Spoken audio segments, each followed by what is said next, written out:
Balochistan liberation army بلے ایک عسکریت پسند تنظیم ہے جو پاکستان کے صوبہ بلوچستان کی آزادی کے لیے مسلح جدوجہد کر رہی ہے۔ معصوم شہریوں پر حملے بلے نے متعدد مواقع پر معصوم شہریوں کو نشانہ بنایا ہے۔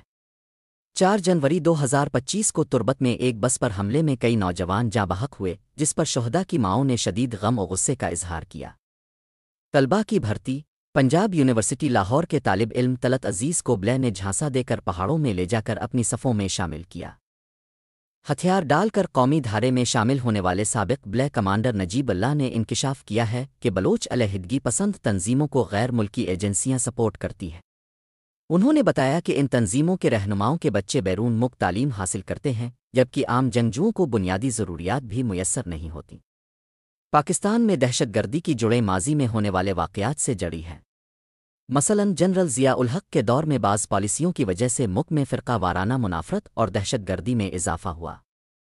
وفاقی وزیر اطلاعات و نشریات عطا تارڑ نے حالیہ بیان میں کہا ہے کہ دہشت گرد برے لوگ ہیں اور اب انہیں جڑ سے اکھاڑ پھینکنے کا وقت آ گیا ہے۔ انہوں نے ماضی میں دہشت گردوں کو واپس لا کر ملک کے امن کو داؤ پر لگانے کی پالیسیوں پر بھی تنقید کی۔ بلے کی کارروائیاں نہ صرف بلوچستان بلکہ پورے پاکستان کے امن و استحکام کے لیے خطرہ ہیں۔ ان تنظیموں کی غیر ملکی پشت پناہی اور معصوم شہریوں پر حملے ان کے حقیقی مقاصد پر سوالیہ نشان اٹھاتے ہیں۔